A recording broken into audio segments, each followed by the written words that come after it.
자, 그리고는 나열할 때 써요. 즉 앞에 내용에 나열하거나 첨가할 때, 나열, 첨가할 때 그리고 라고 씁니다.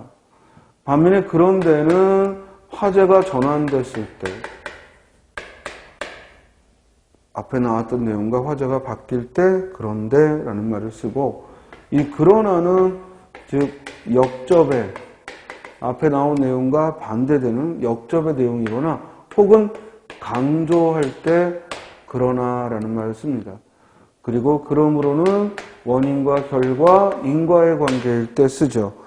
이렇게 접속부사는 크게 4종류가 있어요.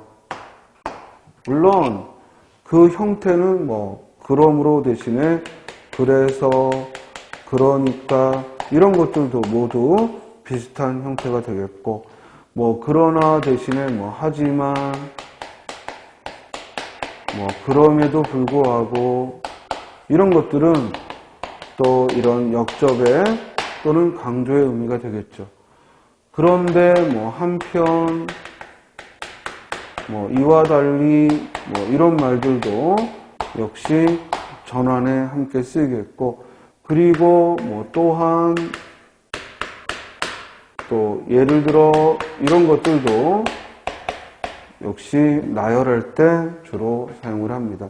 그러나 이제 대표적인 걸 말한다면 이렇게 4가지를 들 수 있는데, 독해에서 가장 중요한 건 그런데와 그러나라고 했죠.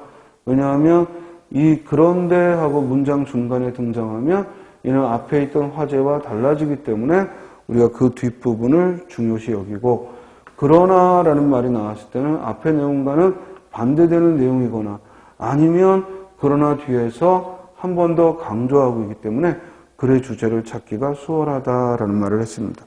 자, 본문을 보면 격분의 물결은 사람들의 주의를 동원하고 묶어내는 데는 대단히 효과적이다. 자, 한병철의 투명사회라는 글이라, 사실은 한병철은 독일의 철학자예요. 그런데 우리나라 사람인데 독일에서 철학을 했고 독일어로 쓴 걸 다시 번역해서 우리 한글로 옮겼는데요.